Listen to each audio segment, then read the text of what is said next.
Rabiah Al-Adawiyah adalah sedikit dari ulama sufi perempuan yang sangat disegani dalam sejarah peradaban Islam. Pemikiran dan laku spiritualnya terus dikaji hingga hari ini. Berbagai macam kisah hidupnya pun sudah banyak dikupas dan ditulis dalam banyak buku, termasuk soal ajaran cinta, mahabbah. Selain Jalaluddin Rumi, Rabiah Al-Adawiyah adalah seorang sufi yang mengusung mazhab cinta. Cintanya kepada Allah begitu dalam dan kuat, sehingga ia tidak mampu mencintai yang lainnya karena cintanya hanya untuk Allah. Rabiah menyembah Allah dengan dasar cinta, bukan karena takut atau harap roja dan khauf sebagaimana kebanyakan orang. Karena saking cintanya kepada Allah, Rabiah pernah berujar bahwa ia tidak mendambakan surga dan tidak takut kalau dimasukkan neraka. Rabiah dikenal sebagai hamba yang sangat patuh dan taat kepada Allah. Bahkan, setiap hembusan nafasnya selalu diiringi dengan zikir kepada Allah. Dalam urusan beribadah kepada Allah, ia adalah orang sangat istiqomah. Ketaatan yang begitu tinggi kepada Allah membuatnya dikenal sebagai waliullah, wali Allah. Memang, ada ungkapan bahwa hanya wali Allah yang mengetahui wali Allah lainnya, la ya'riful wali illa wali. Tapi sebagaimana yang dikemukakan oleh Syekh Zarruq, setidaknya ada 3 sifat yang dimiliki seorang wali: mengutamakan Allah, hatinya, berpaling dari makhluknya, dan berpegang teguh pada syariat Nabi Muhammad SAW dengan benar. Jika merujuk pada indikator ini, maka Rabiah adalah memang seorang waliullah. Selain ketiga tanda tersebut, seorang waliullah biasanya memiliki karomah, sesuatu yang berbeda dari sewajarnya.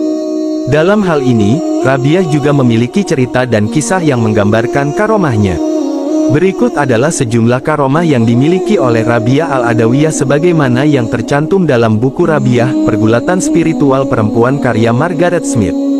Pertama, ketika Rabiah sedang jalan-jalan di sebuah pegunungan, ada banyak binatang buas yang mendekatinya.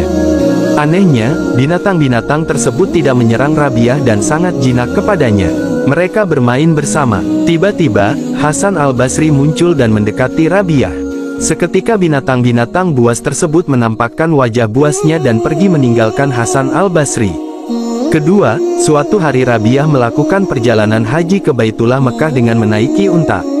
Di tengah jalan, unta yang dinaiki tersebut mati. Langsung saja, Rabiah berdoa kepada Allah. Tidak lama setelah itu, untanya hidup kembali. Rabiah pun melanjutkan perjalanan hingga sampai ke Baitullah dan pulang dengan menaiki unta yang sama, unta yang pernah mati itu.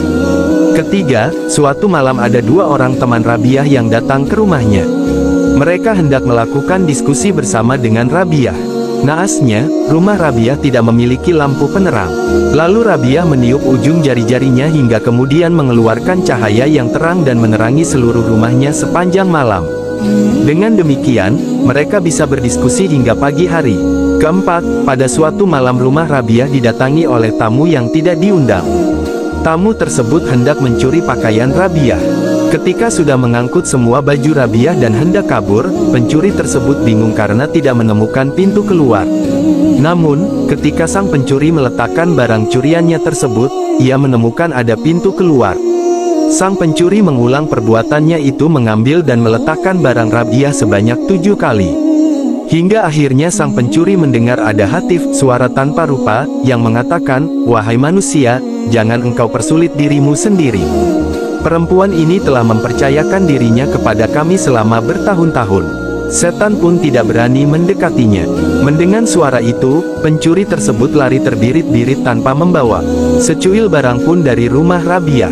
Kelima, suatu hari Hasan Al-Basri mengajak Rabiah Al-Adawiyah untuk salat di atas air. Rabiah merespons ajakan Hasan itu dengan sebuah jawaban yang ketus. Bagi Rabiah, adalah tidak perlu menunjukkan kemampuan spiritual untuk mencari kepopuleran duniawi. Tidak hanya itu, Rabiah kemudian melemparkan sajadahnya dan terbang di atasnya.